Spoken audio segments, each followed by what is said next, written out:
I warmly welcome everyone to this seminar on Indo-Bangladesh ties organized by Tillotoma Foundation. I am Soham Das, Director, Tillotoma Foundation. Tillotoma Foundation is a global organization working in the areas of international relations, financial, environmental, scientific, strategic, and defense policy. We will have an interesting discussion today on India-Bangladesh ties. The distinguished speakers at this seminar are Ambassador Pinak Ranjan Chakravarty, former Secretary Economic Relations, MEA, and former High Commissioner to Bangladesh; Ambassador Humayun Kabir, former Ambassador of the People's Republic of Bangladesh to the United States and Deputy High Commissioner of Bangladesh in Kolkata, India. He was also the Director General at the Ministry of Foreign Affairs for South Asia and the South Asian Association for Regional Cooperation. He is presently the President of the Bangladesh Enterprise Institute. Ambassador Professor Veena Sikri, former High Commissioner to Bangladesh. Professor Baladas Ghoshal, Distinguished Advisor, Indian Ocean and Southeast Asian Studies, Tillotoma Foundation. Dr. Sreeradha Dosto, Center Head, Neighbourhood Studies, Vivekananda International Foundation, and former Director, Maulana Abul Kalam Azad, Institute for Asian Studies. The year 2021 is a landmark year in the bilateral relations between Republic of India and the People's Republic of Bangladesh, as it marks the 50 years of the Bangladesh Liberation War of 1971 and the 50 years of the commencement of diplomatic ties between India and Bangladesh. Shri Narendra Modi, Prime Minister of India, made his first foreign visit since the COVID-19 pandemic situation to Bangladesh on 26th and 27th of March 2021 to attend as the guest of honor the celebrations of the Mujib Varsho or birth centenary of Bangabandhu Sheikh Mujibur Rahman. This was his second visit to Bangladesh as the Prime Minister of India. The first visit was in June 2015. There has been a strong cultural collaboration between India and Bangladesh for the Mujib Varsho celebration. Several events were organized jointly in this regard. The Indian Prime Minister gifted 1.2 million doses of COVID-19 vaccine to Bangladesh during this visit. Bangladesh, a big beneficiary of the Vaccine Maitri initiative by India, has received more than 1 crore doses of the COVID-19 vaccine from India, with 33 lakh doses being given for free. In the international scenario, Bangladesh strongly supported India in the election to the UN Security Council in 2020. Some areas of concern include the signing of the Tista water sharing agreement, border management, and the issue of the forcibly displaced Rohingyas who have sought refuge in Bangladesh. India has always valued Bangladesh as an important strategic partner under its Neighbourhood First policy and Act East policy. In the trade sector, Bangladesh is India's largest trade partner in South Asia. In 2011, India announced quota-free and tariff-free access to Bangladesh for all commodities except tobacco and alcohol under the South Asian Free Trade Agreement. Under SAFTA, Bangladesh has extended preferential tariffs for Indian exports for Indian products apart from the ones sensitive listed. The value of exports from Bangladesh to India was more than 1 billion USD in 2019 to 20, whereas the value of the imports from India to Bangladesh for the same year was more than 5.7 billion USD. There is also a strong development partnership between India and Bangladesh. Three lines of credit worth 8 billion USD has been extended to Bangladesh by India in the last decade for development purposes, including railways, public transport, power, health, technical education, shipping, etc., making Bangladesh the largest development partner of India. There has also been significant defense cooperation between the two nations. India has recently extended a 500 million USD line of credit to Bangladesh for defense imports from India. There have also been several joint military exercises. Recently, there were DG-level talks between the Border Security Force of India and the Border Guard Bangladesh. There is a strong cooperation between India and Bangladesh on countering terrorism in all forms. India has a very strong people-to-people connection with Bangladesh and vice versa. India has the largest visa issuing office in Dhaka. The relationship between India and Bangladesh promises great potential for growth in the near future and is crucial to the development and geopolitical balance in South Asia. Let me now request Professor Ghoshal to take the discussion forward. Thank you. Thank you, Soham. I think as Soham has already mentioned, that we are meeting here in the backdrop of Prime Minister Modi's visit to Bangladesh on the occasion of the 50th anniversary of Bangladesh's independence and quite a few other sort of developments or occasions that marks his visit. I think it was very symbolic in many senses. The most important was his visit to Bangabandhu Sheikh Mujibur Rahman's birthplace in Tugipara, which is interestingly exactly about 50 kilometers away from the place where I was born, Jalilpad, exactly 22 years after him. So that way, Gopalganj has some interesting memories because I lived in East Pakistan and we migrated in 1955. So I have quite a bit of experience of Bangladesh, and that way I consider myself both as a Bangladeshi and as well as an Indian. Now, I think South Asia is unique in many ways. One of the most important uniqueness of the region is that all the countries of South Asia border India, and none of the other countries of South Asia actually border each other. That makes, relationship between India and the countries of South Asia much more complex. In fact, domestic politics and foreign policy are intermeshed. What is domestic politics in a country is also happens to be a foreign policy issue. That makes things much more complicated. And in fact, critics of, the relationship between India and Bangladesh would like to point out sometimes the domestic sort of imperatives and all that. Now, here today, I think we would not give much importance, for the time being at least, to the domestic issues, because domestic issues will always be guided and be driven by certain other dynamics than the dynamics of bilateral relationship or foreign policies. I think what is interesting in this case, I think we should learn a little bit from our neighbors and other regions. In fact, in Southeast Asia, particularly, the ASEAN countries were marked by, their relationships are marked by suspicion, enmity, conflicts until a certain period. And the kind of prejudice that you find in Southeast Asia is also as much as you see in the case of South Asia. Even then, the Southeast Asians were able to remove many of those obstacles. Suspicions, mistrust sometimes still persist, yet they realize the importance of interdependence and integration between the countries, which gives them economic benefits, and that in turn helps the people. So people-to-people relations also get sustained because of this integration between the different countries. I think a time has come today when we also have to think in terms of forgetting many of our prejudices, suspicions, mistrust, whatever one can call in any kind of relationship between neighbors, and that too, brotherly neighbors. And in fact, it's almost a kind of a family. So any kind of relationship that also influences the family relationship also can be applied in the relationship between India and the countries in South Asia.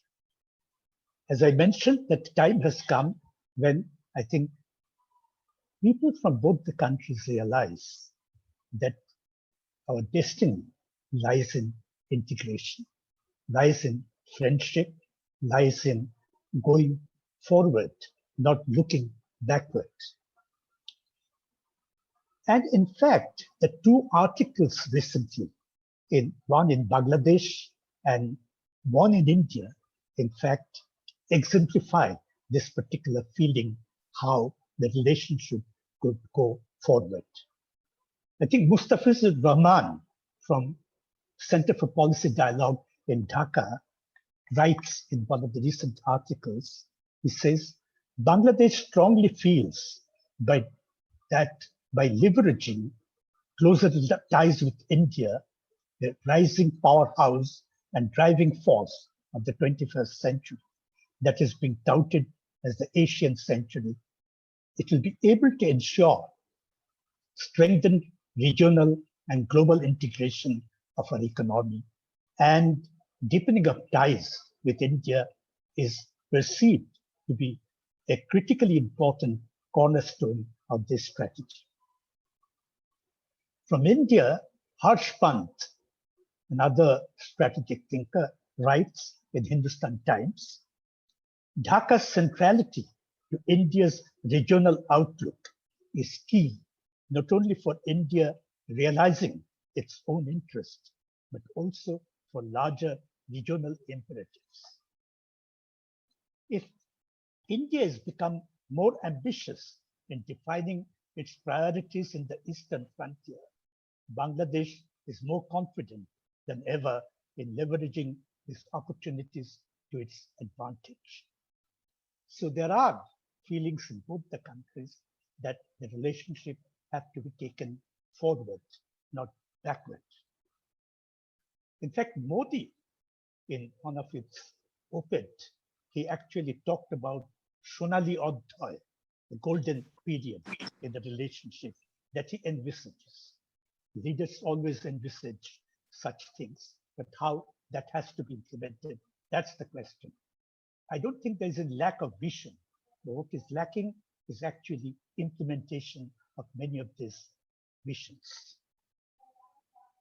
In fact, he talked about building a closely integrated economic region with deeply interlinked value chains, intergovernmental structures to maximize the economic, scientific, and strategic benefits, joint mechanisms to share meteorological, maritime, and geological data, joining the maritime capacities from fisheries to offshore mineral resources exploration to propel rapid economic growth in and around the Bay of Bengal, developing a vast multimodal connectivity network that could be seamlessly integrated and coordinated through a Bay of Bengal Transportation Logistics Council. In fact, joint statement, fleshes out some of these crucial components of this vision. In fact, in the push for sub-regional cooperation, Bangladesh has sought additional road and rail connectivity to Nepal and Bhutan to reduce the distance and the cost of transportation of goods. Dhaka also sought rail connectivity with Bhutan through the newly inaugurated Chailhati-Haldibari route. India, in turn, has sought connectivity between Guwahati and Chattogram, from Mahendraganj in Meghalaya to Hili in West Bengal, India, having pushed BIMSTEC as the basis for regional outreach. Now, in fact, both leaders agreed to an early operationalization for the BBIN motor vehicles agreement so that, various sort of interactions can take place. And this would help, commence the movement of goods and passengers with provision for Bhutan to join at a later date. And then, of course, the joint statement talks about the trade ties, commercial ties, and various other kinds of ties. Now, I'm sure this particular panel is distinguished enough to deliberate on many of these issues and give their opinion on this. What I would request all of them to restrict their comments and try to avoid as much as possible repetition of what others have already mentioned, so that we can reduce the timing and other convenience for the benefit of the other participants also to participate in the discussions. Now, I think I will give 10 minutes to our Indian participants first to discuss or to give their presentation, and they can join in later once other issues come up for discussions amongst the panelists. I'll open up the discussion for participants only after the panelists are satisfied with each other's presentations. So 10 minutes to Indian participants, but I'll give 12 to 13 minutes to Humayun because he comes from Bangladesh. And I believe one of the basic principles in foreign policy and relationship between countries is to listen to the others, not to talk, but to listen. And then you can talk. So I'll give him the benefit of that and allow him a little more time compared to the others. Now, with this initial statements, I'll first request Ambassador Veena Sikri, who had long experience in Bangladesh and also is, I think, the senior most, next to me, of course. I'm the senior most in this panel, the senior most diplomat. So please, Ambassador Veena Sikri. Yeah. Thank you, Professor Ghoshal, and I would like to thank the Tillotoma Foundation for organizing this excellent and very timely webinar. And it's always good to have the opportunity through such webinars to meet friend Ambassador Humayun from Bangladesh and other friends from India as well.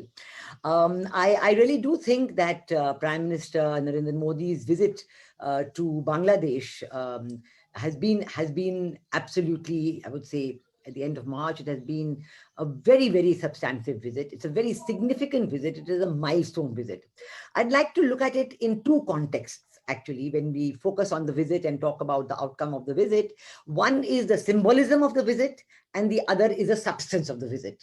So I think both from the point of view of symbolism, from the point of view of substance, his visit has been a very substantive visit. And I think that for a long time to come, people will be looking at this visit and evaluating all that led up to the visit and all that is going to come after the visit. So it's going to be very, very significant. So what are the main symbolic features? First, I will look at the symbolism and then we will go to the substance. First of all, it is this triple celebration, and this is quite remarkable. It doesn't happen very much between two countries, but it was a triple celebration. First of all, the Golden Jubilee of Bangladesh's independence, very remarkable indeed. The Golden Jubilee of the bilateral diplomatic relations between Bangladesh and India, and the birth centenary of father of the nation of Bangladesh, Bangabandhu Sheikh Mujibur Rahman. And this has been a great coming together of these events, that 50 years ago, I'm sure Ambassador Humayun will tell us more about that, but 50 years ago, Bangladesh and India were shoulder to shoulder fighting the genocide, genocidal aggression by Pakistan on the people of Bangladesh, and determined to resist it in any way, and determined that to succeed in their joint resistance to the genocide unleashed by Pakistan. And there we were doing this 50 years ago. We succeeded. The Bangladesh Liberation War ended in the birth of the nation of Bangladesh. And now 50 years later, we are together. We are still planning our friendship. We are working on it. We are achieving and working to new heights. And I think this is absolutely quite remarkable. And the way in which we have planned the joint celebrations, this is another great symbolism, that not only these events have taken place, but we have determined and actually worked together to show to the people of our two countries and to the world how the friendship between Bangladesh and India has become a symbol of hope for South Asia, a symbol of cooperation, a symbol for the future. And this is very important in the way it has evolved. Look at the number of events that have taken place in jointly for the celebration, even long before Prime Minister Modi went to Dhaka for the actual 50th anniversary birthday of Bangladesh on 26th of March. Before that, we had a special contingent from Bangladesh who took part in India's Republic Day parade on the 26th of March. We had during the visit, we had this wonderful joint exhibition, Bongo Bandhu Bapu digital exhibition. Now, this is quite remarkable because the father of the Indian nation and the father of the Bangladesh nation, bringing them together in this digital exhibition, which has so many digital points. I visited that exhibition in Delhi before it went to Dhaka, and it has so many points where people can go and press buttons and actually it will come to life to them. You know, Jallianwala Bagh and the genocidal attack on Bangladesh. So many different ways in which the people of India and Bangladesh fought for their freedom. Gandhiji's ideology and Bongo Bandhu's ideology. That is why the awarding of the Gandhi Peace Prize to Bongo Bandhu Sheikh Mujibur Rahman was so significant, such a great signal of the respect, the wonderful respect and admiration that we have all across India for Bongo Bandhu Sheikh Mujibur Rahman. And this Bongo Bandhu digital exhibition is not only being held in Bangladesh, in many cities, and in India, it is going to New York. It is going to show to the UN that Bangladesh and India are together in observing their independence, and they are the value systems that brought them together and how it's going to go ahead.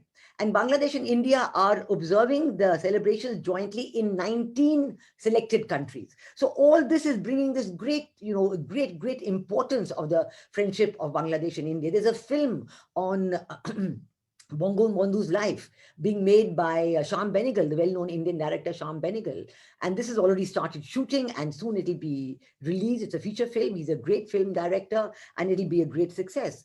During the visit, the symbolism of the visit of Prime Minister Narendra Modi to Tungipara, to the mausoleum of and the memorial of Bongo Bandhu Sheikh Mujibur Rahman, the first foreign leader ever to visit. And I have myself visited with great respect and reverence the mausoleum at Tungipara, and it is a wonderful place. And I'm so glad that Prime Minister Modi went there and was greatly warmly received there by Prime Minister Sheikh Hasina and her sister Sheikh Rehana.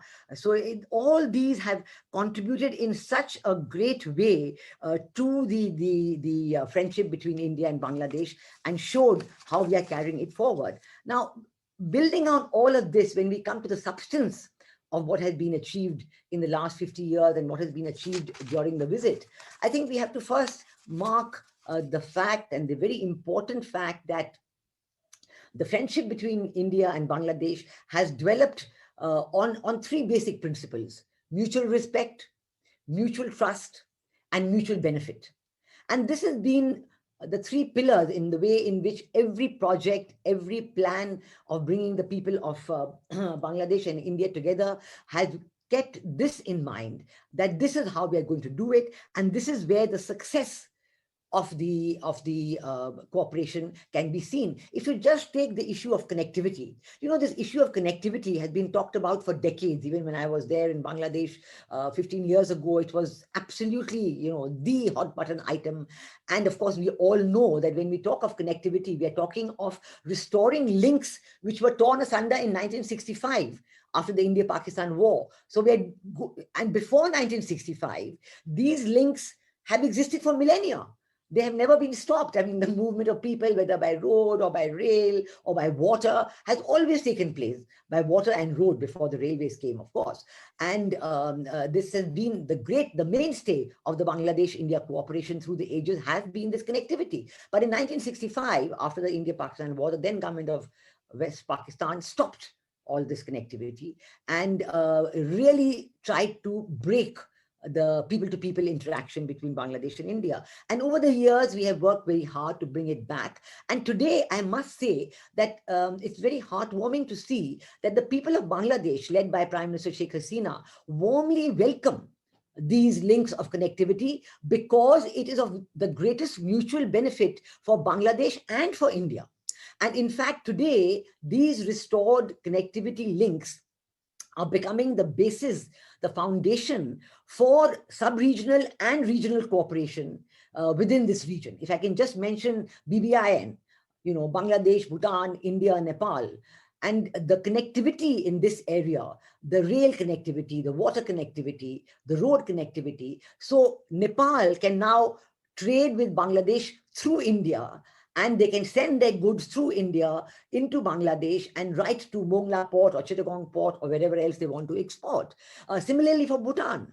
And this connectivity, you can see how it has gone into amazing new areas. For example, the power connectivity, the power grid connectivity. I mean, it is absolutely amazing to see that how in the space of the last 10 years, in the cooperation between India and Bangladesh under the leadership of Prime Minister Sheikh Hasina, we have seen this idea of power grid connectivity from being just an idea on paper to actually being a reality.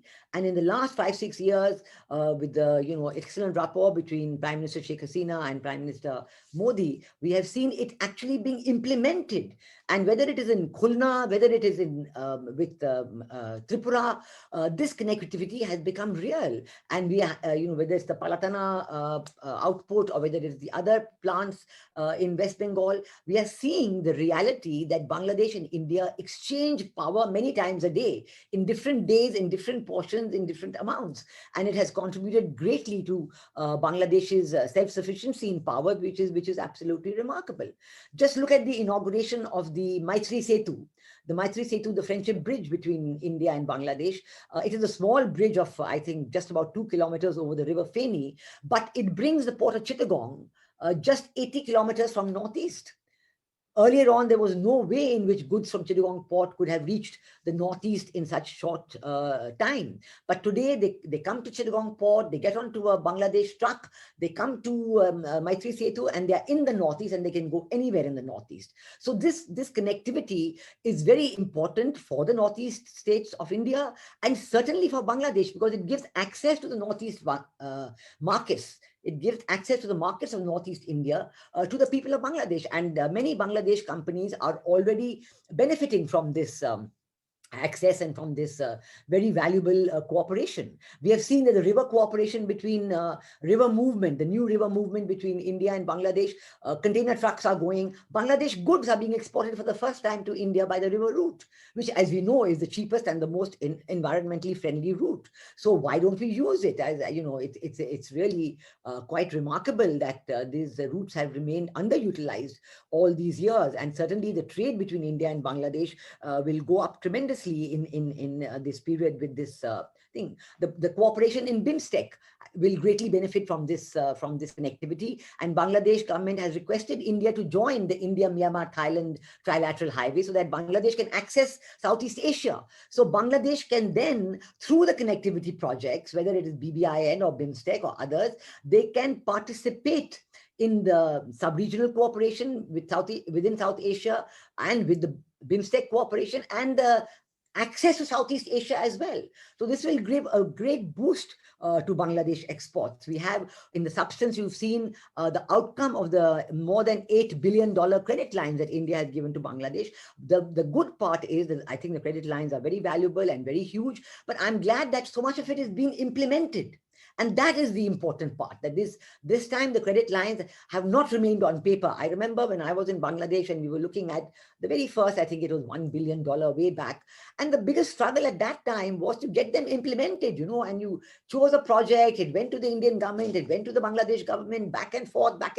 I mean, the implementation was so slow, it was impossible. But today the implementation has been speeded up. There's a great deal more to go. It's not fast enough by any means, but still, I think the way in which it has happened, because there's a good review, the Joint Commission has been meeting, and it's really improved a lot. Look at the cooperation during COVID, during the pandemic, whether it is PPEs or masks or medicines or medical training of the doctors of Bangladesh, and now the vaccine cooperation. So it's everywhere. It's to give to the people of Bangladesh whatever India has to share with the people of Bangladesh. And I think that this has been very greatly appreciated, and I'm sure it will go to greater strength from now on. And look at the various aspects which I liked very much of the people-to-people focus in this cooperation that was announced. There is, for example, the Golden Jubilee scholarships, 1,000 Golden Jubilee scholarships awarded to Bangladesh students to come to India and study in any faculty that they like. The startups, 50 Bangladesh entrepreneurs, startups can come to India and participate in the startup ventures and benefit from the experience. And, so many other projects which have taken place. And this has led to this great, the meeting between Bangladesh leaders and Indian leaders has become an annual affair, which is tremendous. We saw that in October 2019, Prime Minister Sheikh Hasina was in India, and then she was in Calcutta. She was in Delhi in October, and then in Calcutta in December. Then in December last year, 2020, there was a virtual summit. Again, a very substantive summit. It was a virtual summit, but the decisions taken, the decisions announced were very major. And now again in 2021, there is the summit on 26th of March, when our Prime Minister took his first visit abroad after the global pandemic. And next year, 2022, we hope to continue this, because we hope to see Prime Minister Sheikh Hasina in India for the celebration of the Golden Jubilee of bilateral relations, and also the 75th anniversary of India's independence. And as we look ahead, I think I would like to just end. I know my time is up. Professor Ghoshal is looking at his watch, just one more minute. I think that I would like to end by saying that by focusing on all this positivity and good points about the symbolism and the substance, I would like to end by mentioning that there is a lot to work on. There is the water resources sharing. I myself am greatly in favor and strongly support the conclusion of the Teesta agreement. And I think that this will happen. Our Prime Minister had given an assurance when he was there. I think there is, the talk of the border killings, which should be looked at. And I'm sure that this is going to be looked at very substantively. I must give a suggestion here, which I would say that every time there is a tragic instance at the border when somebody loses his life, doesn't matter which nationality, there should be a joint report. There should be a joint investigation by the BSF and the BGB, and there should be a joint report. And I think this is important just to show to the people of both sides that both sides are equally concerned about these events and that they want to find a way out. So I'd like to end at this point to say that this has been a very, very substantive visit. We're very happy with the outcomes. The wonderfully warm speeches made by Prime Minister Sheikh Hasina and Prime Minister Modi on 26th of March, and all the subsequent events have been tremendous. I wish the very best to the continuation of this relationship. Thank you. Thank you, Veena. You have highlighted the importance of trade, connectivity, commerce, cooperation in essential services like health, scholarships to Bangladesh students, so that there could be cooperation between the youth of both the countries to develop a different kind of a perspective about Indo-Bangladesh relations.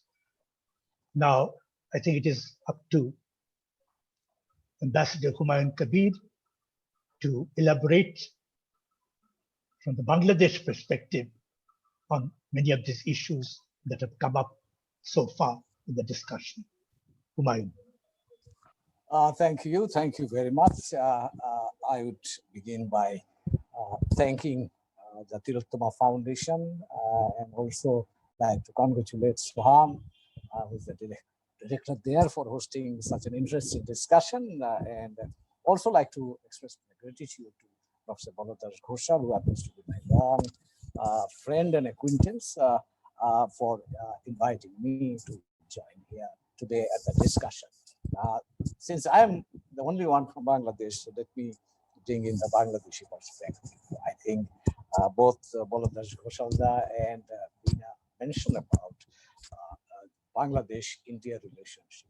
I myself, as a freedom fighter in 1971, I'm a living kind of history of that period, and I couldn't agree more how deeply the Bangladesh-India relationship was forged back in 1971.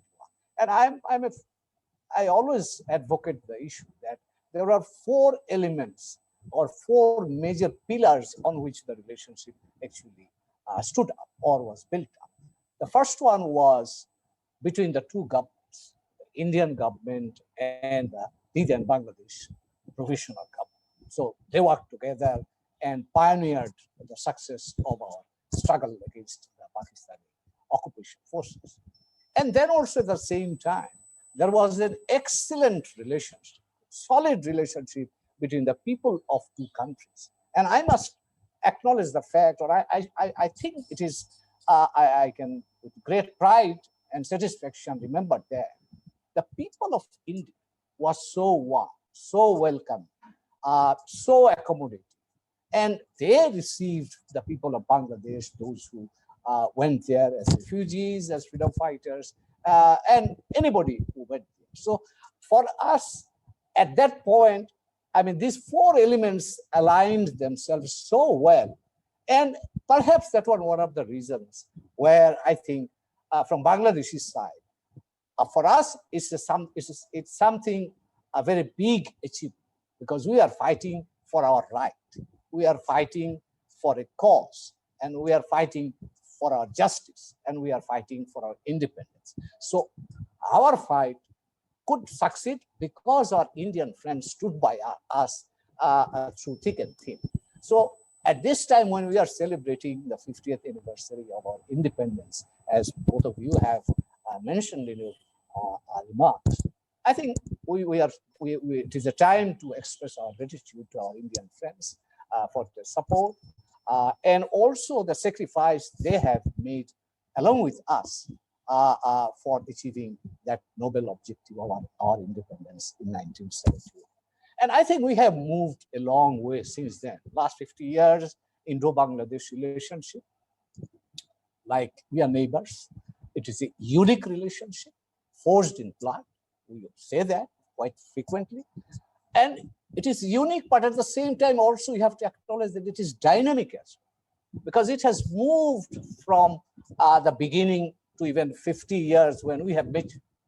Both India and Bangladesh have matured as nations. And now we can take decisions as mature nations. We may have problems, but we also know how to solve those problems in a mature way, on a mutually respectful manner, as Veena has rightly mentioned, that these are three pillars we are working to promote our bilateral relationship for the common purpose of the benefit of our people of two countries. We have, Baladas has mentioned that we are today, whether we accept or not, or there may be some questions, but the fact is that any relationship now is based on interdependence and integration. I mean, we live in a globalized world. No country in itself is independent. So whenever we are interdependent, we have to acknowledge the fact we need each other. Bangladesh needs India, India needs Bangladesh. And he has mentioned about Harsh Pant article. I have read this. Here in South Asia, we, Bangladesh and India, are two major pillars in South Asia. So if we go in one way, I think that will obviously have a positive impact on others. And it can stand up as a kind of model. Now, we have had, Veena has mentioned, I will not go into those, but let me focus on the future. Prime Minister Modi came here. It was a celebration. Bangladesh, it was a point of pride for us in Bangladesh, because we invited all our neighbors, including Prime Minister Modi. So obviously, Modi's visit, because of historic reason, as Indian Prime Minister, had a kind of new connotation or new vibration among the people of Bangladesh. Now, if I may add a couple of things, I'll not go, how can we move forward? I mean, we have, Veena has mentioned, I'm not going into that. Let me highlight some of the areas where Bangladesh and India can look forward and build up on. 4 C's I will mention here. Number 1 C, it has already been mentioned. I'll not go into the details, the connectivity. Here I should mention that the 2010 joint declaration or joint communique between, after the visit of Bangladesh Prime Minister Sheikh Hasina to India, laid the groundwork for whatever we are seeing today.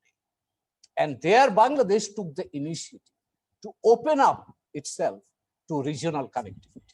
And for us, it came as a surprise to many. I mean, not us only, to many people.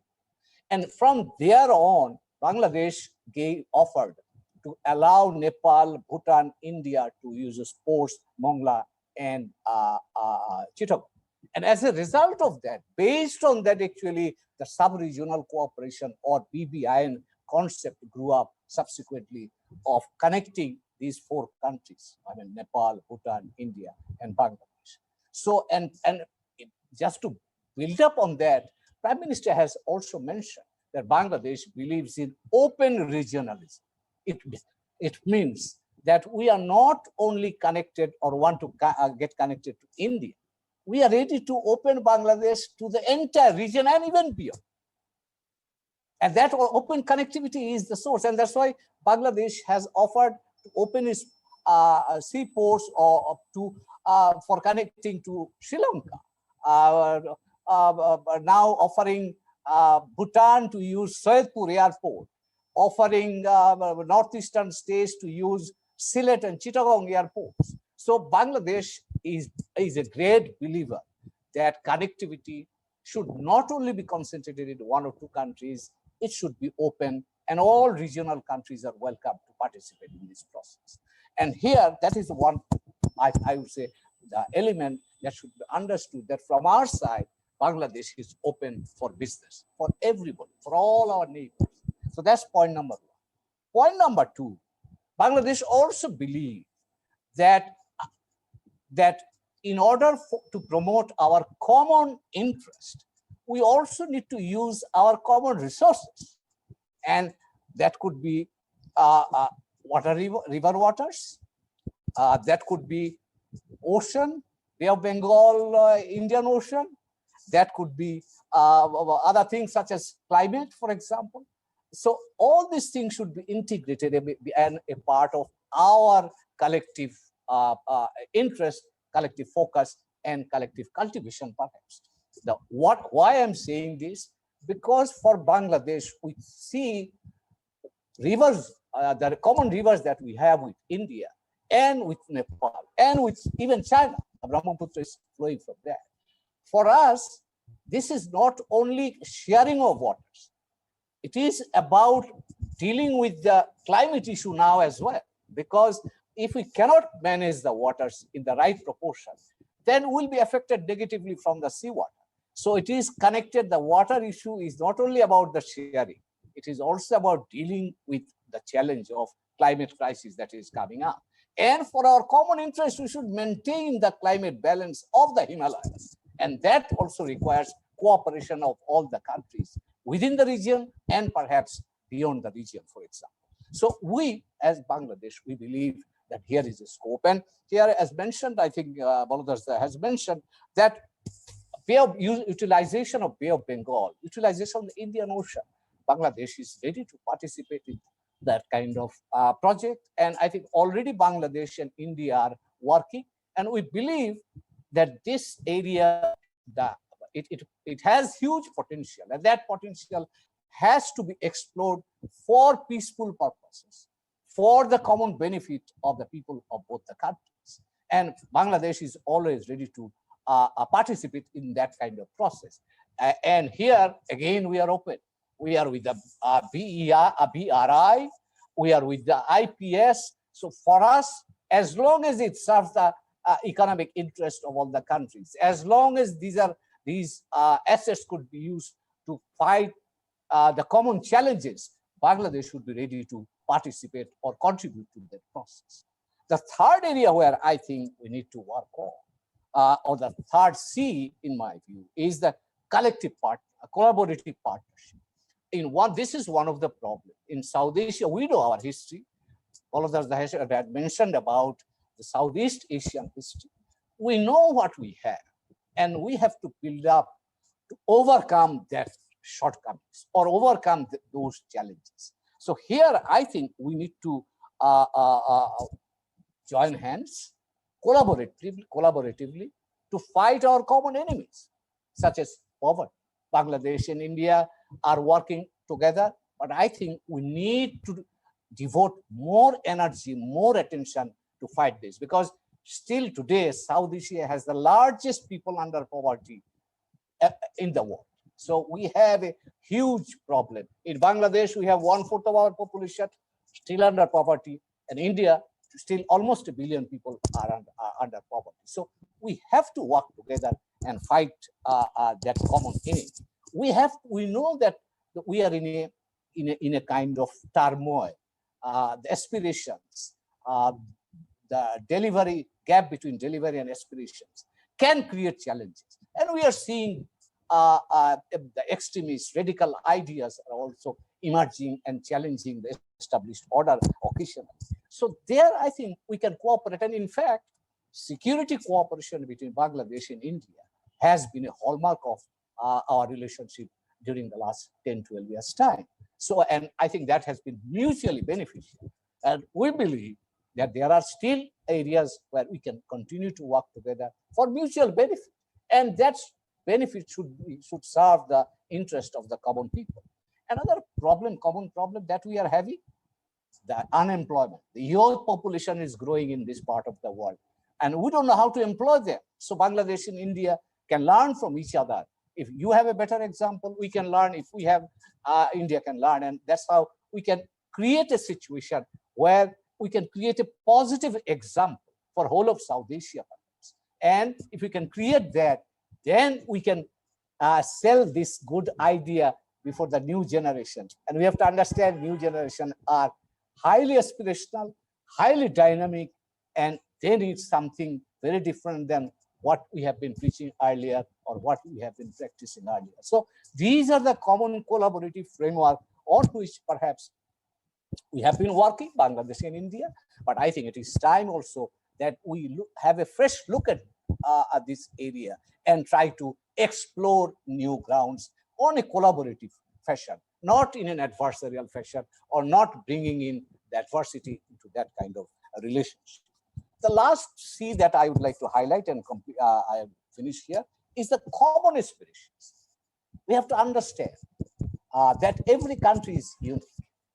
Any relationship has to be unique, but at the same time has to be dynamic.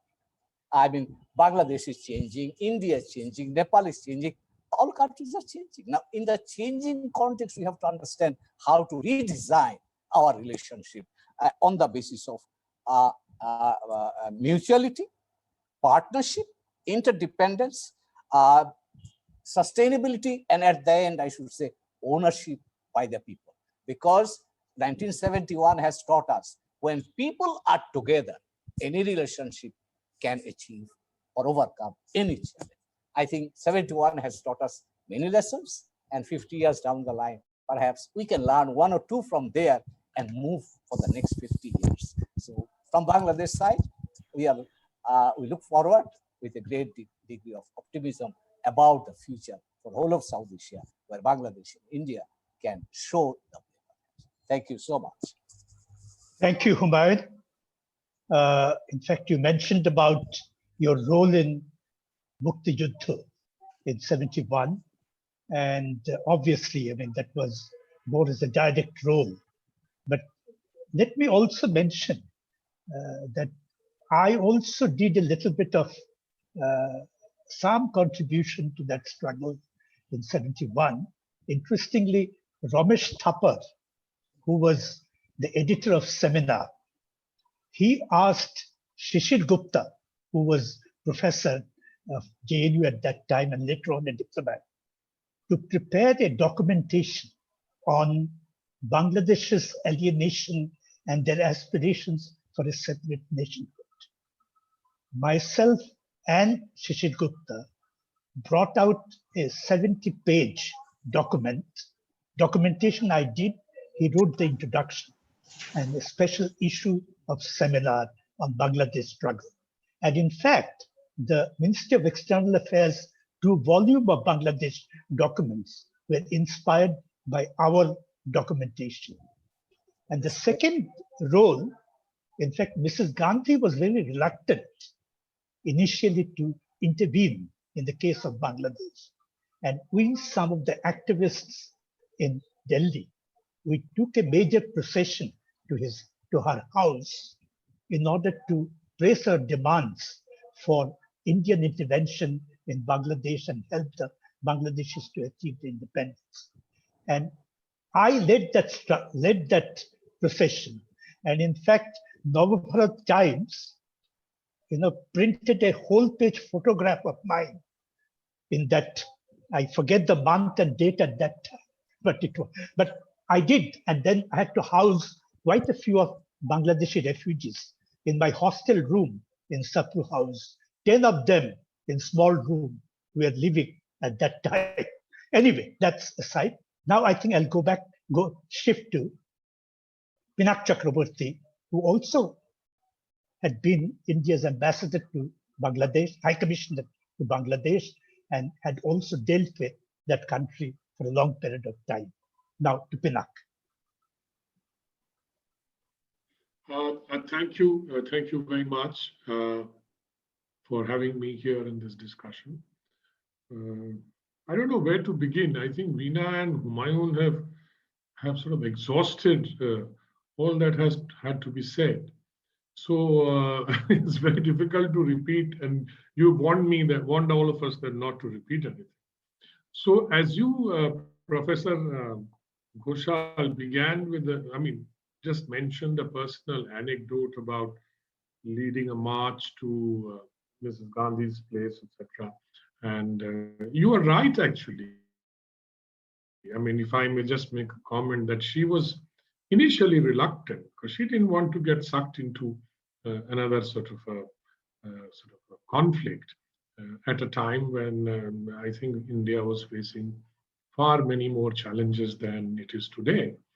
But then let me go back to my anecdote, which is when I was High Commissioner in Bangladesh, which I don't know whether I've ever told Humayun, but he might find this interesting, and so will the others. I was there when the caretaker government had the election, and Sheikh Hasina came back to power and became PM in, I think, early January. I don't know, January of 2007, or was it February? I can't remember. Maybe January. I went to call on her, the usual thing that heads of missions do. And of course, she was always very gracious. I kept meeting her before when she was in election mode and after she had been released from detention. So I made my usual sort of, pleasantries, as we call it. And then I just asked her, Prime Minister, what can I do for you? Or what can we do for you? So she turned to me with a big smile and said, give me electricity.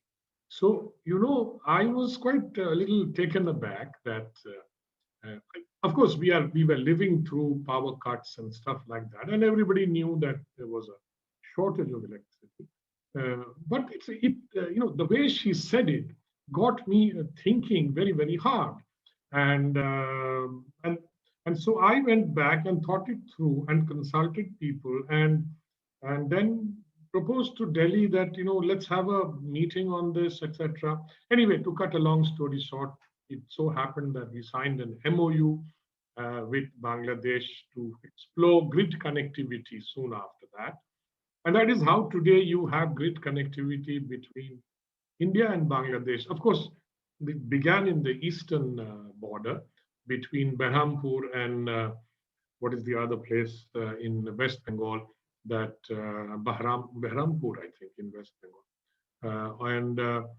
And the grid was connected, and it began with about 500 megawatts, etc.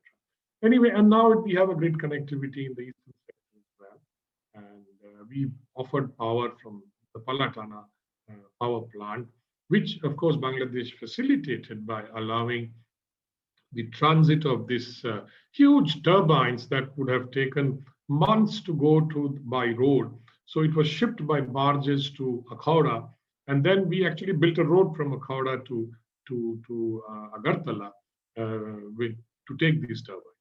And that Akhauda-Agartala connectivity is going to be very, very crucial. Apart from the coastal connectivity and transshipment agreements, that is very. So you can actually imagine that once that connectivity is there by rail, you could theoretically take a train from Agartala, come through Bangladesh, Dhaka, and to Kolkata, and right up to Delhi. So I am proposing that we run a fast train from Delhi to all the way to Dhaka and then on to Agartala. I think that would be fantastic, really, and that would certainly highlight the advantages of connectivity. I shall not dwell too much of connectivity, apart from we all know what is happening. A lot of things. When I was there, we started the first Maitri Express, and I actually traveled on it up to Kolkata. So I have a lot of these sort of very, very pleasant memories during of my stay. But let me get to some other things that we perhaps should focus on nowadays.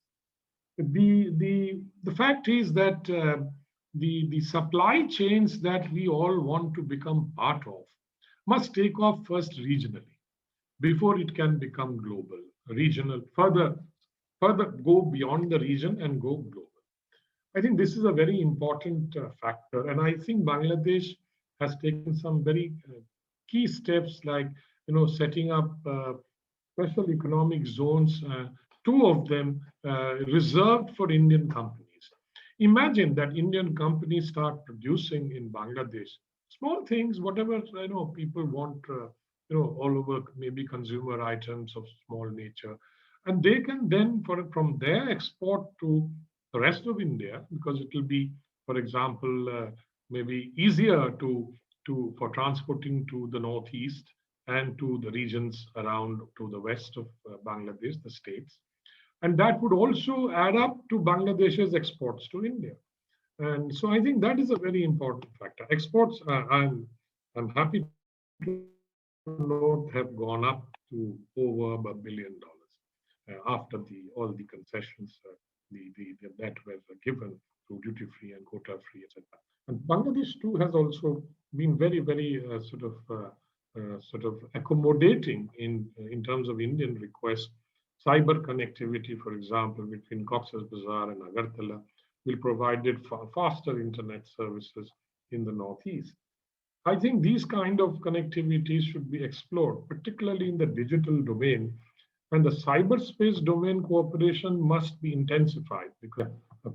So I think cyberspace sort of cooperation is very, very important. And there, I think Bangladesh can I think learn a lot from India, which has a fair amount of cyber capability, including tackling hacking and stuff like that. And because we have suffered hacking from one of our neighboring countries, or maybe at least two of our neighboring countries recently. Now, on trade, I would recommend that apart from the usual things that are being traded, it's very important that we establish more integrated checkposts along the border. There is an overload on the Petrapol-Benapol ICP, and I think we need a few more along this border of the same capability to handle, or the same capacity to handle trade, so that the overload at this point can be reduced. The other thing, of course, is if the MVA, the Motor Vehicles Agreement, cannot be implemented because Bhutan has some reservations, at least Bangladesh, India, and Nepal should do it, because we have laid the ground for sort of intercountry trade from Nepal to Bangladesh via India, Bangladesh to Nepal via India. So I think that needs to be opened up, and I believe some pilot projects have been taken with GPS, tagged kind of containers on things. So there are digital and other modern technological solutions to overcome some of those older kind of things, the reservations, etc., that we had. Border hearts need to be expanded. These help really people along the border who are cut off from major markets, etc. And they should be allowed to sort of have more border hearts, which is really useful. I have friends in Meghalaya. including some of my retired batchmates who are from that state, who tell me that the border huts are very popular. At least Meghalaya has 2 of them, I think, along the northern border with Bangladesh. So I think that is another area we could look at. The climate change related issues, I think I'm so glad to see that some of them are being tackled bilaterally, like things like garbage disposal, that some agreements are being signed as to how we can cooperate, and in fact India can help in terms of LOCs to set up garbage disposal in some of the major cities in Bangladesh, while we have to do it ourselves as well. And at the same time, Bangladesh can also, we can help through the LOC. Now, the Sundarban is another point that Humayun did mention, the Himalayan glaciers, etc. I'm afraid I do not know how we can protect these Himalayan glaciers the way we are going. So climate change is a huge, I think, concern globally, obviously.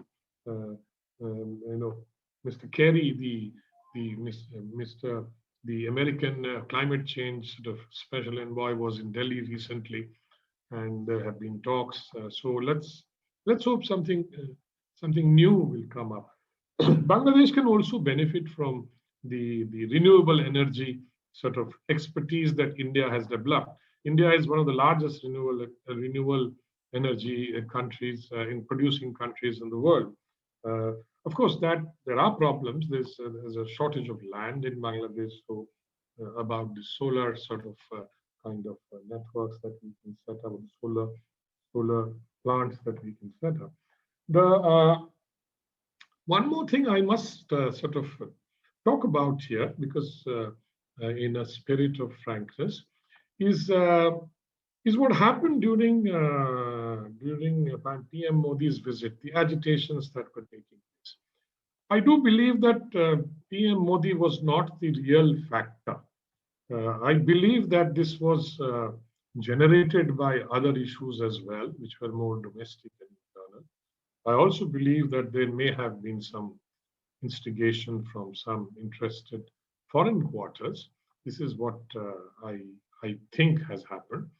But I think this is an important factor in terms of dealing with this kind of extreme, organizations that have, seem to have accumulated enough power to actually, agitate in a manner that can create so much of violence and sort of attacks on government property, attacks on people, etc. We live in an age where nothing is hidden, and anybody who's attacked anywhere, we will come to know. And I think this is an area, I think, where we need to be very, very careful. Apart from the terrorism and other things that somehow we have been able to sort of tackle, but remember, it's not over. The Maoist violence in India has just claimed 22 young lives of Indian Jawans of the CRPF. So these are some of the areas where I think we need far more cooperation. The other issue I'll come to is the border management. I think border management, one of the factors that I think will probably help would be, I think, this ICPs. Open more ICPs, allow people to come and go in terms of their access to each other country, little more freely, in the sense that, of course, putting in place whatever is required, the border controls that are required. The other thing, of course, is that border management cannot be one country's responsibility. It has to be both. We have, of course, agreements on border sort of management through patrolling, joint patrolling, etc. There has to be some more concerted effort to deal with these border mafias that basically instigate and violate the border and create these incidents. And so it is not enough to simply point fingers in India at India to say that India must stop border killings. We will certainly would like to stop them, and it's unfortunate that it happens.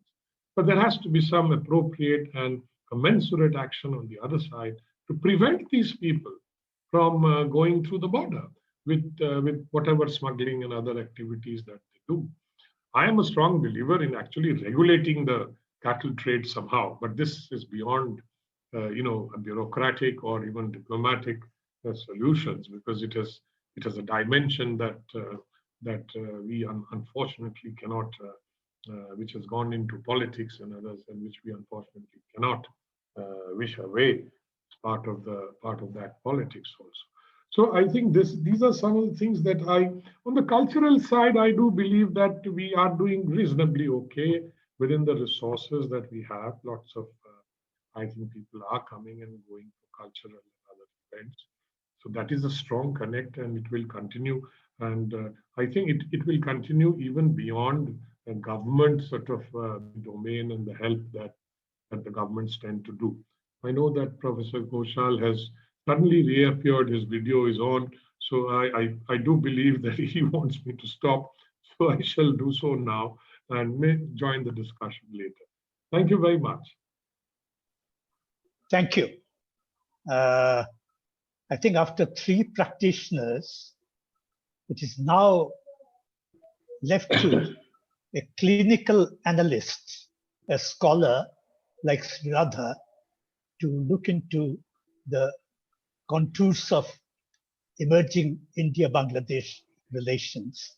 And Sreeradha had been working on Bangladesh for almost more than 2 decades, if not 3 decades. So it's now Sreeradha to give his presentation. Thank you, Professor Ghoshal, and thank you, Tillotoma. After 3 such inspirational speakers, it's difficult to say, but let me try and address some of the issues. I think for any student of politics, we always want to see whether a relationship is irreversible, whether it's durable, whether it's sustainable, and without a shadow of doubt that both the leaders have left an imprint on history in terms of the way they've been able to take the relationship to this trajectory. I mean, from 2010, when the joint communique was signed, to where we stand at 21, I think it's a remarkable achievement. And I think this is something that is here to stay. But I think the core issue with Bangladesh has always been that who remains in Dhaka and how the relationship pans out. We've seen, irrespective, and I recall this very clearly when I was in Dhaka during 2014 elections here, there was lots of apprehensions about a particular government coming in and things like that. But we've seen how both UPA, NDA, they've been able to work seamlessly almost with Bangladesh. So whoever's in Delhi is never a question.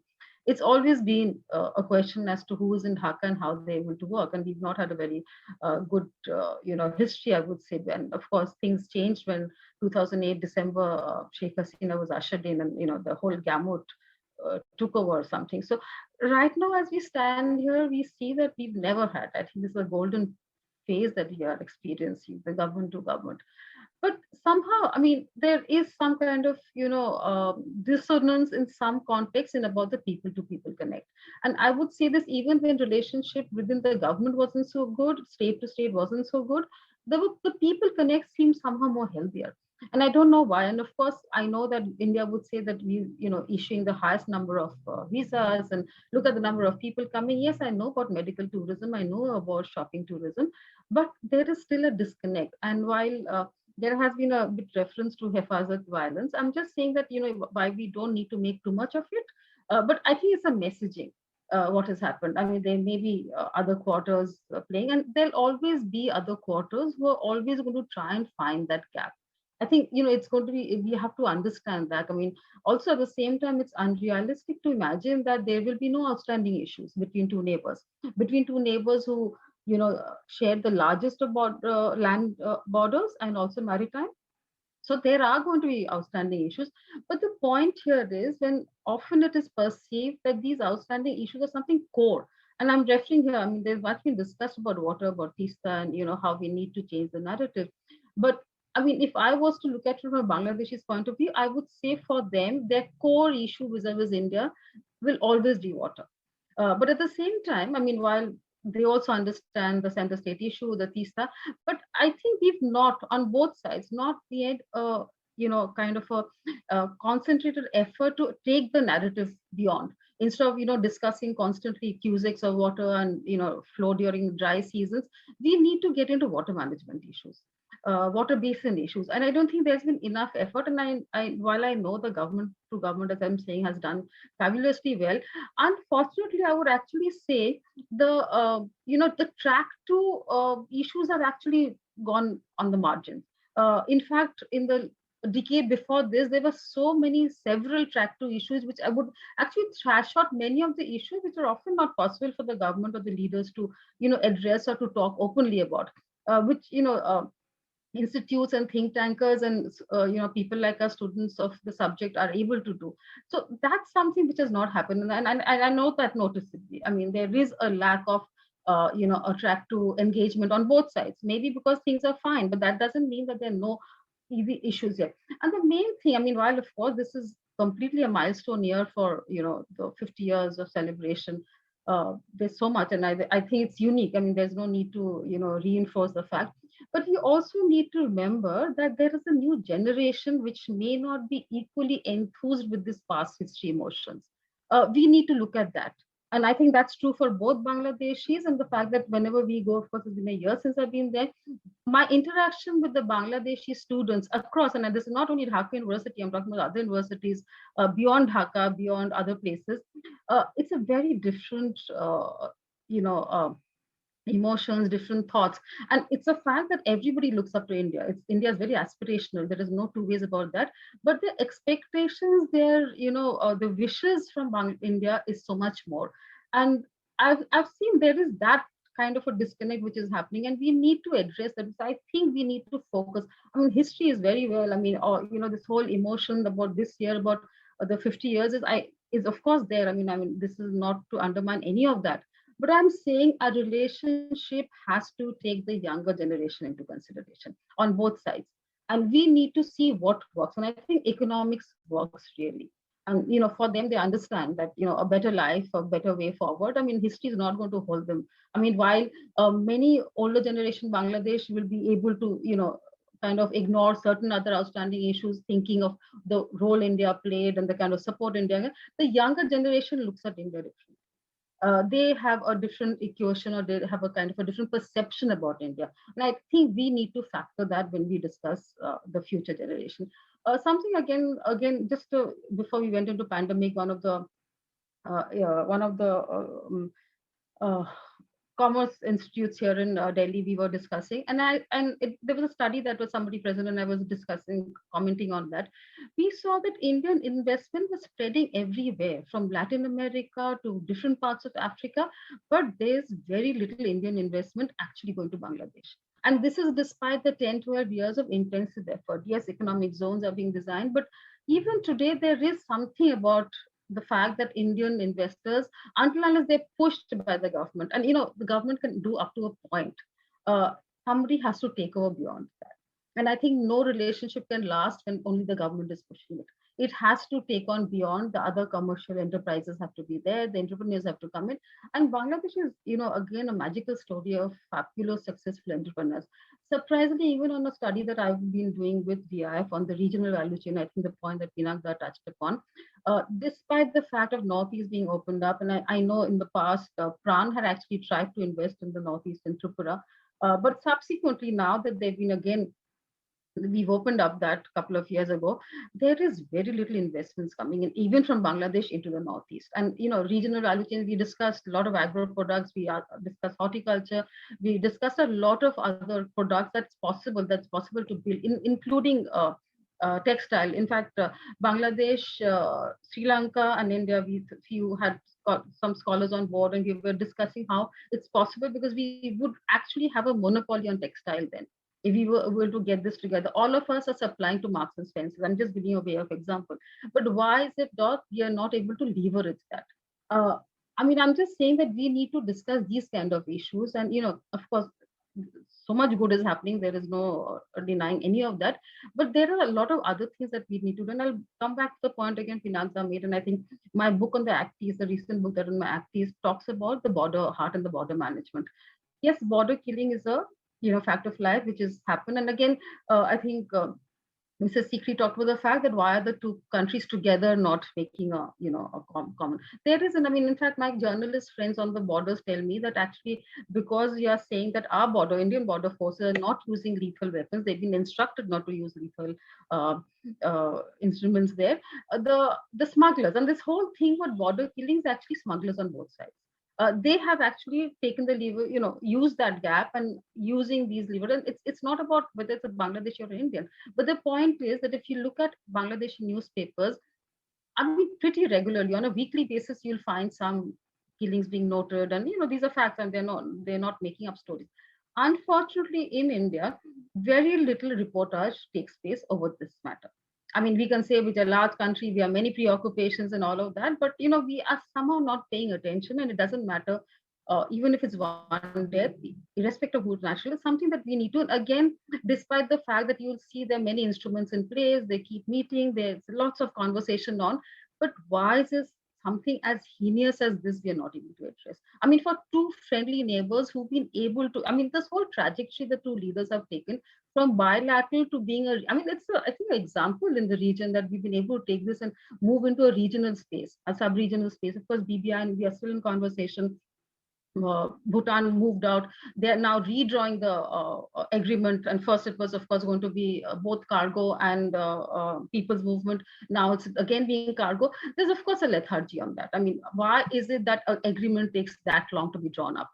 I mean, I can't understand that, and I never can. So I'm not part of the system, so I don't know. But I'm just saying that that can be, and I have discussed in greater details about how, while people to people in the urban location, people are moving together. There's lots of movement forward, but the border zones, in fact, the border zones have much more in common than the urban sides of Bangladesh and India. But unfortunately, we've not been able to develop that. The border hut example, two border huts in Tripura, two border huts in Meghalaya, I've visited all of them. They're doing fabulously. And of course, while the amount of commerce is limited for obvious reasons, there was I think 2 years ago, a decision that we are going to multiply those border huts. It's still not happened for whatever reasons. Again, we don't know. But I'm just saying that border hut not only commercially has it been very viable, but also it's been a huge emotional connect. And in my border development zone that I talk about in my book, I've gone into detailing how with very little investments, we should be able to provide service to border people, the border population on both sides, and simply also because, and there's a language overlap and there's a need overlap. They are all deprived of quality education, they're deprived of quality healthcare, they're basically deprived of a proper livelihood. And a border development zone where I'm suggesting that even whatever infrastructure is available, we can begin with that, is, I don't know why why somehow it's not got the imagination of people. They will talk about how so many scholarship and all that has been done. Yes, but I've been part of, when I was the director at Maulana Azad, I signed and we did some work with Bangladesh University. We had a chair of Maulana Azad and we did a lot of work, but again it fell flat after a few years. I moved out, somebody moved out. And similarly, I know Calcutta University signed a collaboration with Dhaka University, but nothing has happened subsequently. So it's not that we are short of signing agreements and doing MOUs and all of that, but how many have actually been implemented? How much has that been sustained? How many children have benefited from that? I mean, have we ever done? I mean, big box, yes, this has taken place, that's signed, that's been done. But how much? I mean, this new thing that's been introduced in pandemic, the health sector collaboration. We've seen, of course, medical collaboration, something that we've done with Bangladesh for long. But this new thing, which can draw in more people, and there is so much more that we could offer the younger generation, I'm saying. And I think we need to, change that whole. Earlier there was this, this conversation was very stifled, and I think right now we need to capture the imagination of the youngsters. And I don't think we are doing that. I mean, we are very, very, I mean, the foreign ministry, of course, is the one who, takes relationship forward on both sides. But we need to, I think, look at other ministries also and look at how they can kind of take the whole relationship forward. I think we've confined ourselves too much to the government sectors, and we are not able to allow, we're not even enable, I don't think allow is the right word, have an environment where others are freely able to move in.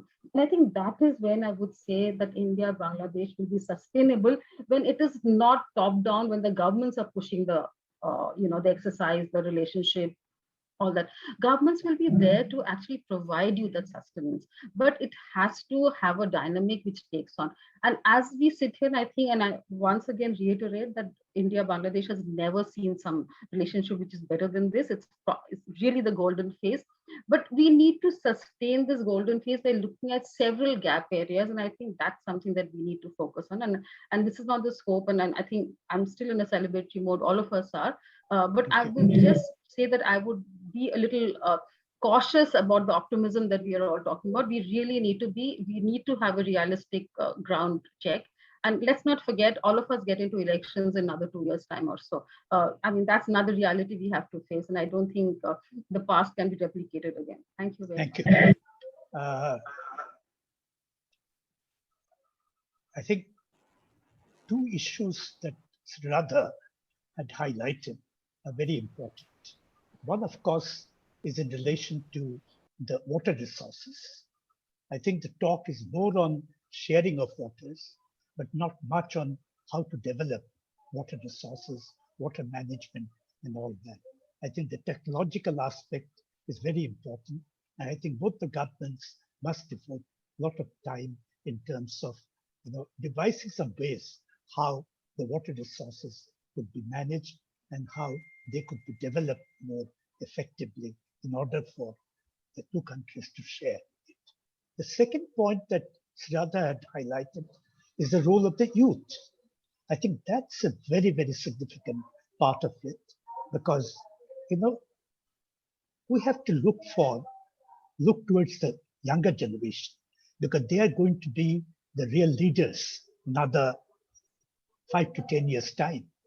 Now, one has to really reach them, and one has to find out how we can reach a sort of familiar chord, how they respond to some of the needs and aspirations of the people. I think there, the technological cooperation that even Modi had mentioned, I think would be very important. And younger people are also very tech savvy. So they'll be able to really devise ways how to go about in terms of development of new kind of ideas, more digital and whatever other kinds of measures they could develop. The second important aspect is in relation to the younger people is that there's so much of commonness between India, Bangladesh, same people, or India and Bangladesh, but not much people-to-people contact in terms of younger generation, youth. For example, Sreeradha talked about visiting universities. I have done the same thing, and I've seen people have all kinds of ideas about India, which are not sometimes keeping with the reality. They have all kinds of notions because they're not in touch, in contact with each other. I think one way the gap could be resolved. You see, our tourism, development of tourism, younger, with a greater focus on younger people. I think most of the universities in India have, provisions for what they call study tour and sometimes the pleasure tour. Now, they go to various places in India, sometimes to Bangkok, sometimes to other places in Southeast Asia. Now, Bangladesh is so near. Why not? We have also some kind of arrangements with the universities and various other institutions so that the younger people could interact with each other, visit each other, see each other, can develop a better perspective of each people. For younger generations cooperation, such interaction is very, very important. Again, I'll go back to my own experience in Southeast Asia. I've seen the younger people interact much more. They travel amongst other countries. And in fact, there's another thing we could also introduce and learn from Southeast Asia. In Southeast Asia, they have what they call the ASEAN Fair. For nationals of ASEAN, they have a discounted fare to travel to each other's countries. Now, in South Asia, we can also introduce something of that sort, where we can travel to Dhaka or Bangladesh or Colombo or other parts of South Asia through this discounted kind of tickets. that will lead to greater interaction between the younger generation, and which would really lay a much greater, a more solid foundation of relations between the two countries. Now, I think, having heard all the speakers, I think I would request, if there is any comments by the panelists on each other's presentation, I would invite the comments from the panelists, but restrict it to 2 minutes, those comments. And if not, then of course, we can pass it on to the participants if they have any questions on the presentations given by all the panelists. To the panelists first, if you have any comments, Humayun, for example, if you have any comments, please come in. Well, thank you very much. I think wonderful presentations, and let me start with Dr. Sreeradha. She mentioned about that. But I also referred to it that we have to build up, after 50 years, we have to build up our relationship for the next 50 years. And next 50 years will be different than the last 50 years. Emotion, yes, up to our generation, it can work. But as you have also rightly pointed out, the aspirations with every generation can change. And that aspiration has to be updated by both sides. And from a Bangladeshi perspective, I can only tell you that Bangladesh is a socially driven country.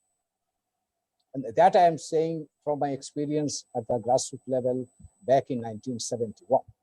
It was the people, 3 million people gave their lives. What are the 3 million people? These are common people. So the country was built up on the blood of the common people. So if somebody wants to understand Bangladesh, one has to understand where the essence of Bangladesh lies, and it is the people. And that relationship with any country can only be sustainable if the people own it.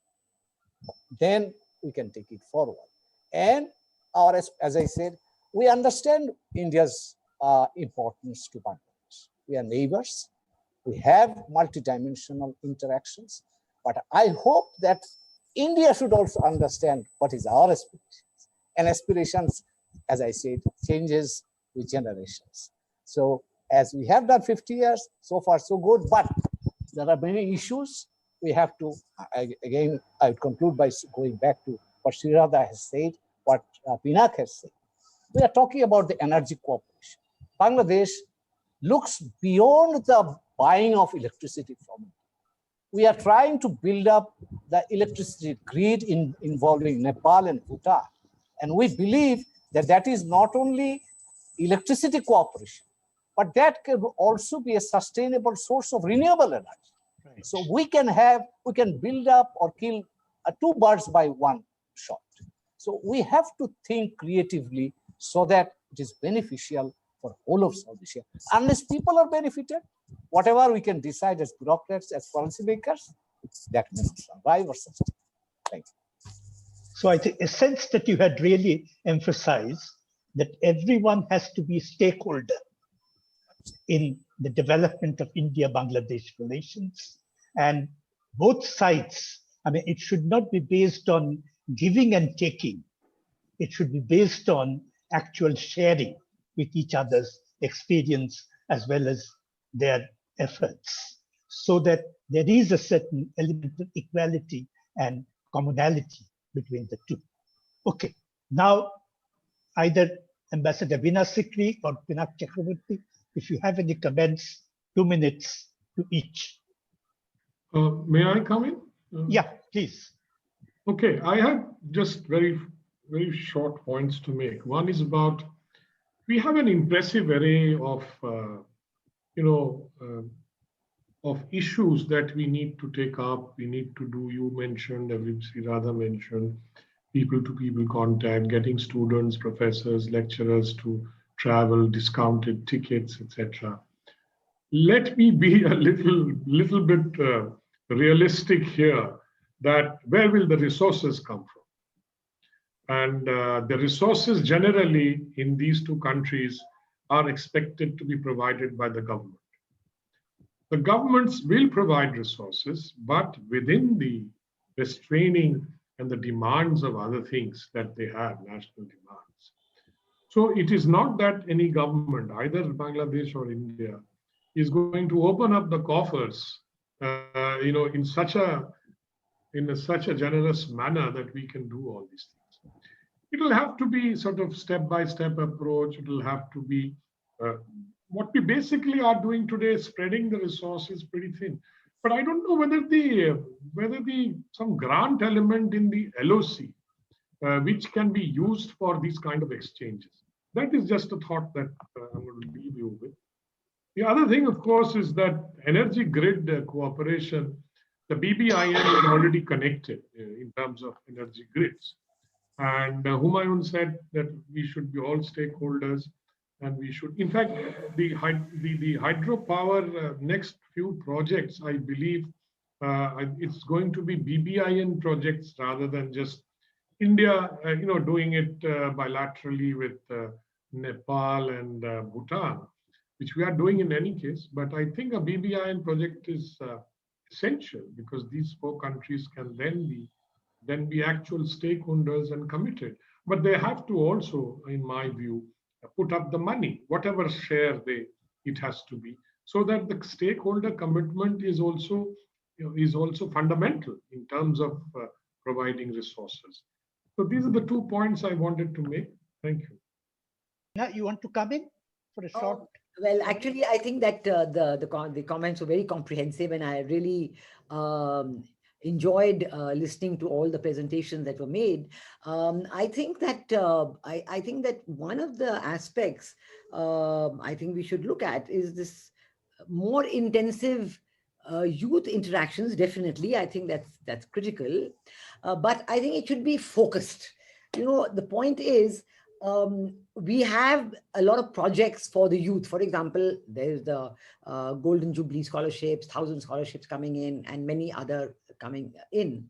But how are we going to involve the interaction of the youth of the 2 countries? Now, I'm saying this from a specific point of view, that when I was in Jamia, and we were working on the Bangladesh chair and generally on South Asia, we actually did an MOU between Jamia Millia Islamia and Dhaka University. And what we did under that MOU was that we took about 8 or 10 students from Bangladesh and 8 or 10 students from India. And these were not just students. The minimum was MA graduate, so could be an MPhil student or a PhD, somebody who's submitting PhD, maybe even somebody who has the first job, like in that age group, people who are actually very much involved. And we got them together, these 8 students, and for 3 days they were in India, in Sikkim. Actually, Professor Lama had arranged for them to go to Sikkim University. He was then the vice chancellor there. And they received talks from very good people in India, all subjects, water resources and everything. And then they went to Bangladesh. They were in Dhaka University and received talks from very good people in Bangladesh, best minds on all the subjects. And then the students were told, okay, you guys, you get together in a room and find solutions. Think of solutions. Trade problem, think of solution. Border killing, think of solution. Water resources, think of. And they actually came up with something very good. And they still talk about it. Those people who had come and said, why don't we do some more? So I think we have to be very creative, that when we talk about youth interaction, it's very important, but as participatory youth interaction, that they actually feel they're stakeholders and not just the recipients of one side or the other.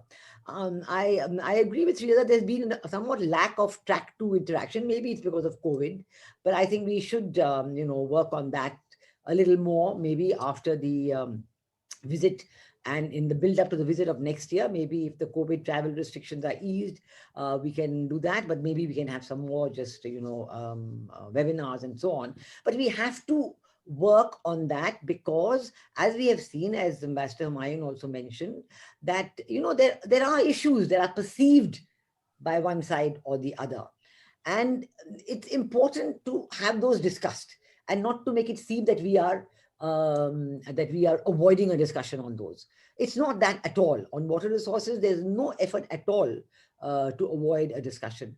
In fact, when I say we took the students to Sikkim, it was because of this. that they actually could hear from the people involved in building all those run-of-the-river projects on the Teesta. What is it? What difference will it make? Will it have a positive impact? Will it harm the water supply? That's one thing. I mean, we should also be talking about what is China doing on the Brahmaputra. I mean, I saw a very detailed write-up. Many of you would have seen it.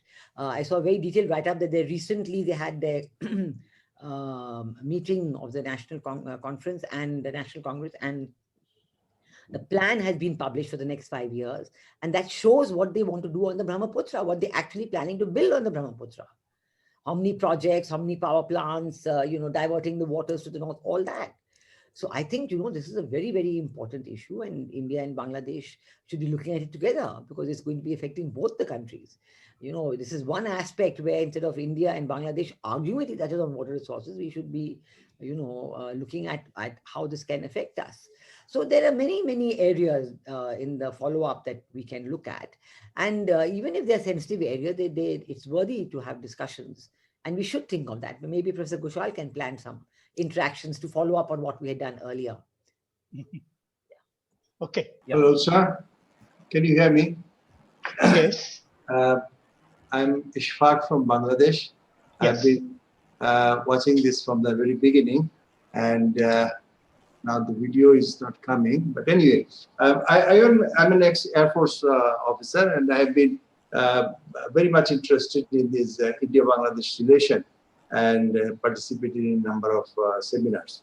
So first, very interesting discussions, each one of them, and some of them are personally known to me, like Ambassador Sikri and Ambassador Pinak, Ranjan, and of course, Ambassador Humayun Kabir. We have been working together. So can I just start an anecdote about the 71 war? Just the other day, we are having a seminar, and one of the information that came out that Indira Gandhi, when she had the final meeting with the three air chiefs, armed forces chief, and gave the order to go into action in the evening of 3rd, the Air Chief Marshal P.C. Lal, he got up and he said, I have a point. And he said that let the honor of the first air mission into Bangladesh be given to Bangladesh Air Force. That was a very small element. But he said that I want that Bangladesh Air Force aircraft should be the first one to enter. I'm ready to go. My aircraft are ready, but let that be. And Indira Gandhi agreed. And in the evening of 3rd December, the first raid over Dhaka and Chittagong was carried by Bangladesh Air Force aircraft. And it was a great gesture, see, great gesture of friendship towards Bangladesh. So coming from there, some of the issues that have been come up here, I very much appreciate Ambassador Veena Sikri's suggestions of joint investigation of the killings. As Sreeradha Datta said that every time there is a killing, it gets the wide publicity in Bangladesh press, and it only helps those who do not want Indo-Bangladesh relations to foster. You see, they use these. So why not to, first of all, our attempts to cut down, and we all know there are certain points. The border killing doesn't happen on Dhaka-Sylhet border. Border killing doesn't happen on, Kumilla-Tripura border. Border killing happens only on few areas where the smuggling goes on. And therefore that, both Indians and Bangladeshi people are responsible, because the cattle come from all the way from Rajasthan and Maharashtra, get collected in Malda and all, and they cross the border. So these are people, if we both sides take serious actions, and there are people involved, police involved, local law administration is involved, then this can be cut down. And one of the very serious issues that poisons in the Bangladesh relations can be dealt with. And second was the communal rise of communal forces. You see, during Prime Minister Modi's visit, that very unfortunate incident happened. And this is because over the years, both, you see, and this is again, both Bangladesh and India must address, not necessarily of terrorism, but the rise of communal forces in both the countries. Unfortunately, for their political ends, many people are patronizing them. And today they are not very large in numbers, but their faces are very much active on the face. And so until unless both sides, both the governments and the people of both the countries must deal with this rising communalism in our social fabric, and that must be addressed very carefully. And Also, I very much agree with this exchange of students. I've been involved with universities for the last about 18 years and so. And every year, our architecture department, they go to Ahmedabad, they go to this Punjab's capital, Chandigarh. They go to Chandigarh, they go to Ahmedabad, and of course they visit Delhi's all the year because they from architectural point of view. Our history students, they go to it. Our pharmacy students invariably visit Calcutta, they visit University of Jadavpur and all. These are common setups. But believe me, in 17 years, I have not been able to entertain a single, team coming from India to see some of our things. We have historical sites, Bengalis, especially I would say West Bengal or Tripura. But I'm sure if given a little effort, funding is not a problem. We are a very small university and we could provide some money. The students themselves provide some money and they can have this yet. But it is the intention that is important. About the railway facility, I must again congratulate the Indian government. Just last time I had a tour of all the way to Rajasthan and all. And my agent told me right in Bangladesh, they said, you are a senior citizen and you are going to get a discount. I said, look, I am a Bangladeshi. He said, no problem. As a Bangladeshi, I do not have any discount in Bangladesh, but I had a discount all the way in India, which is a very great thing, So in fact, we are on the track. There are small issues which I'm sure will be solved. And first of all, in this sort of discussions are the ones where we can talk openly, and many of the issues can be then raised. You can send a report back to the government and all this. They might take some. Thank you very much. Thank you. I think I totally agree with our guest from Dhaka. What he said about the people-to-people relationship, students visiting India, but there are not many students who are visiting Bangladesh from India. And in fact, when I mentioned about this particular people-to-people, particularly the younger generations interactions, I was not actually meaning any, high-powered lectures and things of that sort. I just mentioned, or I want knowing each other, trying to relate to each other, trying to understand each other's aspirations and remove some of the prejudices and some of the, wrong ideas about each other that develops out of no contact. So I just wanted the young people to know each other well so that they can appreciate each other's needs and aspirations. The second point that I mentioned about this, discounted fare, that doesn't really need much of state support or state resources. I think the airlines authority and the tourist operators, if they can sort of have more traffic, they will automatically find it useful to have a discounted fare. That's what happens in Southeast Asia.